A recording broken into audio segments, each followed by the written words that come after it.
lalong bumulabog kamakailan sa mga tiga-barangay Bilolo sa Orion, Bataan.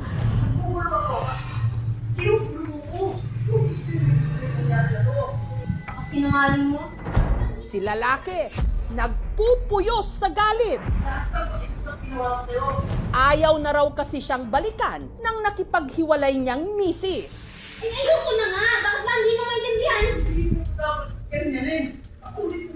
Ayoko na nga! Puro ka karapatan! Puro ka karapatan! Teka lang. Nagkakalampagan po yung sa bahay nila. Ayaw po naming makialam kasi baka madamay. Pero ang hindi inasahan ng lahat ng si Mister, pinasok na sa bahay si Mrs. at saka niya ito hinostage. Ang leeg ng kanyang misis, tinutukan niya ng gunting. Talagang matindi na ho yung nervyos ko. Baka mang-stage pa ho ng iba. Dahil nagmatigas ang suspect, mismong provincial director na ng Bataan Police Provincial Office ang namagitan.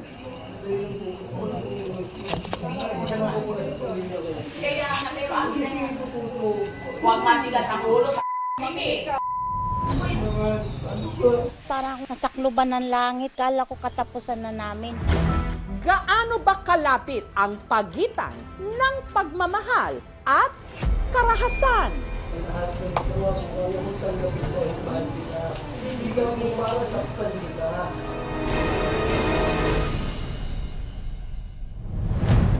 Ang hinostage ang anak ni Warly at Grace na si Lady Ann. Mula raw nung hiwalayan ng kanilang anak ang mister nito na itago natin sa pangalang Jerry, bumalik na sa kanilang poder si Lady Ann kasama ang dalawa nitong anak. Pero umaga nitong May 19, bigla na lang daw dumating si Jerry sa kanilang bahay. Nagbubunga nga siya dito sa may bintana. Nagsasagutan sila. Hindi ako pa magsalita dito? Nandito ka? Naisip ko, videohan siya. Lumipas yung mga isang oras. Akma siyang papasok. Dali-dali kong tinakbo yung mga pintuan. Sinipa niya yung pintuan, kaya siya nakapasok. Hindi na kami nakalabas noon, kaya nakakagip niya yung anak ko. Nakakuha niya po yung kutsilyo sa may lamesa. Inano niya po si ate. Hindi na daw po siya makikinig dahil sarado na daw po yung isip niya. Depressed na daw po siya talaga sa nangyari po sa kanilang mag-asawa. Nang mga oras na yon, dumating na ang mga rumesponding kagawad at pulis. Hindi po siya nagpapapasok kaya hindi po kami lumapit. Gusto daw niya, sila lang ang mag-usap. Sa kalagitnaan ng gulo, biglang nagbago ang isip ni Jerry. Binigay po sa akin yung kutsilyo. Pagkabigay po sa akin, tinapon ko po sa labas. Yung mga pulis po, nakita niya po na naglapitan. Parang na-trigger po siya ulit. Kaya po nakuha niya po yung gunting. Dito na raw naglakas loob pumasok sa bahay ang mismong provincial director ng Bataan PNP para mamagitan. Hinihila ko yung kamay niya. Talagang matigas yung pagkakahawak ko. Kung itusok niya talaga, delikado siyempre yun.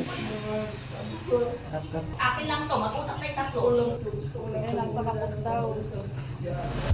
Kalaunan, kusang binitawan ni Jerry ang gunting. Pero hindi pa rin niya pinakawalan si Lady Ann. Ang iniiwasan po natin doon ay yung may masaktan or lalong-lalo na may mamatay. Tuluyang napakiusapan si Jerry na pakawalan ang kanyang misis. Dinala ko po sila sa police station. Hindi naman siya violente. Si Jerry nakakulong ngayon sa Orion Municipal Police Station. Si Lady Ann naman nagpaunlak ng panayam sa aming programa at lumantad para raw bigyang mukha ang pagtindig ng mga inabusong kababaihan. Dito po siya pumasok sa kusina. Tinadyakan niya po yung pinto. Nasira po. Mabilis po yung pagkakuha niya sa akin, pagkasakal. Ginano niya na po ako. Ayaw niya na po talagang papigil. Takot na po talaga ako. Kasi nga po kung sakaling magawa niya po sa akin yun. Kung sakali pong magawa, maituloy niya po yung panunutok sa akin ng kutsilyo. Paano na lang din po yung mga anak ko.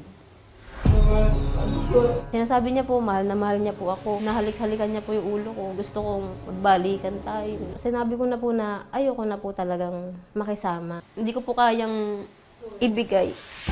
9 na taong nagsama sina Lady Ann at Jerry. Naging maayos naman daw nung una ang kanilang relasyon, lalo na nung dumating sa buhay nila ang kanilang dalawang anak. Responsableng ama at asawa po siya. May mga pagtatalo po kami pero di po ganun malala. Pero nang minsan daw umuwing lasing si Jerry, Nag-away po kasi kami noon. Nagwala na po siya noon. Nang hingi na po ako ng tulong sa magulang ko, yung papa ko po ang nabalingan naman niya ng galit niya. Galit na galit siya sa akin. Hinahabol niya ako ng taga. Pinaghiwalay ko talaga sila. Napagdesisyonan ko po na makipaghiwalay po muna sa kanya. pero hindi raw sinukuan ni Jerry ang kanyang mag-iina. Kaya makalipas ang 2 taon, nagkabalikan sila.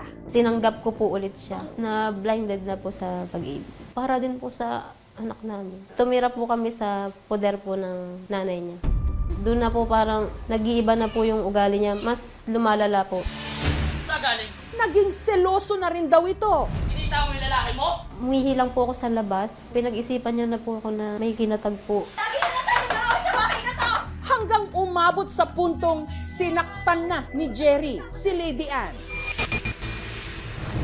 Ang pananakit na ulit pa raw ng 1 beses. May nag-a-advise na rin po sa akin. Gusto ko na po makipaghiwalay pero inano ko pa rin po na sige pa, baka sakali pa magbago. Hanggang nitong Oktubre, muli raw silang nag-away nang dahil sa tubig. Yung container po kasing blue, hindi niya po napuno. Kung ako yan, mapupuno ko yan, sabi ko pong ganun. Nag-init na po yung ulo niya. Nagwala na po talaga siya. Doon na po ako nag-formal ng hiwalay sa kanya. October last year, almost 3 times silang nag-blatter. Lagi silang may problemang mag-asawa talaga. Inisyo ko yung BPO, Barangay Protection Order, para hindi makalapit ang asawang lalaking nananakit. 15 days lang ang effectivity nito. Pero kahit hiniwalayan na niya si Jerry, hindi pa rin daw siya tinantanan nito. Katunayan, hindi raw ito ang unang beses na pinagtangkaan ng kanyang mister ang kanyang buhay. Hiwalay na po kami. Pumunta po siya dito. Nakikipagbalikan. Sinabi ko na po sa kanya yan na talagang nawala yung pagmamahal ko sa'yo. Bigla niya po akong nahatak, nakaladkad palabas. Sinakal niya po ako na may nakatutok na kutsilyo. Samantala, si Jerry na kasalukuyang nakakulong, pumayag ding magpa-interview. Aminado naman daw siya sa mga naging pagkukulang niya sa kanyang misis. Namumura ko siya. Siyempre po, galing po akong trabaho, ma'am. Pag-uwi niyo po sa bahay, pagbukas mo ng kaldero, wala man lang sinaing. Nakakagalit po talaga yun, di ba? Yung nasaktan ko siya, 1 beses lang po talaga. Maraming beses na po ako sinampal, kaya sinampal ko na rin po siya. Sa kabila ng lahat ng ito, hindi pa rin daw makabitaw si Jerry sa kanilang relasyon. Pinanghawakan ko nga po yung sinabi niya, antayin ko lang siya maghilom. Magbago lang daw po ako, babalik nga po siya. Sinusuyo ko po talaga siya. Nakikiusap po ko sa kanya. Para din po sa mga anak namin, saka po yung mahal ko po nga po siya kasi mami. Pero ang hindi raw niya matanggap at nagpakulo ng kanyang dugo nang nalaman niyang si Lady Ann, di umano, meron ng iba. Meron po siyang kachat na lalaki. Nakita ko po dun sa messenger niya. Nakipag-chat po ako sa dating app. Yung panghihinala niya po sa mga lalaki, totoo na lang. Ayoko na po sa kanya sana. Gusto ko na makipagkilala po sa iba. Dahil kasal naman po kami. Sana ako itigil mo, masakit sa akin yun. Papunta po sana ako dito sa police station. Magtatanong po sana ako dito kung mayroon akong pwedeng isampa sa kanya na kaso. Pumasok po sa isip ko, magtanong po muna ulit ako sa kanya. Gusto ko po sanang ayusin pa rin. Hindi nga pwede. Sabi niya, at bakit? Kung nagloko ako, anong gagawin mo sa akin? Papatayin mo ako? Gusto niyang matrigger ako na gawin niyo sa kanya. Nag-mental block na rin po ako. Wala na rin yung ako sa sariling pag-iisip. Di ko lang din po kaya kasing tanggapin yung kahit po pinangakuan niya ako ng ganun, magagawa niya pa rin po yung sa akin, yung lokohin po ako. Siyempre po ako umaasa.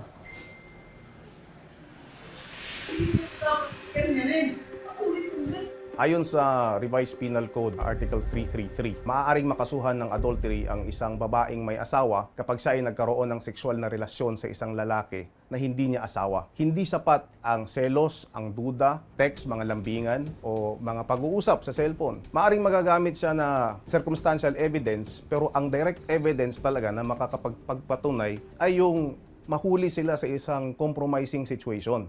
Tanggap naman po namin yun na may mali siya. Masakit po para sa akin kasi kahit po ganyan, tao rin po siya. Nakakaawa po kasi mga bata. Nakonsensya din po kasi ako sa nangyari sa amin. Yun nga lang po kasi marami na po siyang ginagawang kasalanan sa akin. Kaya po parang naiipit po ako sa sitwasyon. Nasaksihan po ng mga anak ko lahat. Sobrang sakit po. Mga wala pa pong muwang sa mundo nakakakita na po sila ng gano'n. Sobrang sakit po sa akin eh. Hindi ko naman po siya sinisisi kung pakulong niya ako kasi nga po, nakagawa nga po ako ng kasalanan sa kanyang ganyan. Kasi po nandun yung isipin ko na baka po gawin ulit sa akin yun. Baka po saktan na naman ako. Nawala po yung respeto niya sa akin, tiwala ako sa kanya. Unti-unti pong nawala din yung pagmamahal ko sa kanya. Si Lady Ann nagsampa ng kaso laban kay Jerry. Violation of RA 9262 or yung Anti-Bawsi Act. Minimum po na penalty is arresto mayor. Maximum po is to 12 years imprisonment. Kapag nagkaroon ng pananakit, pwedeng verbal, physical, or sexual, lahat ito signs of red flag.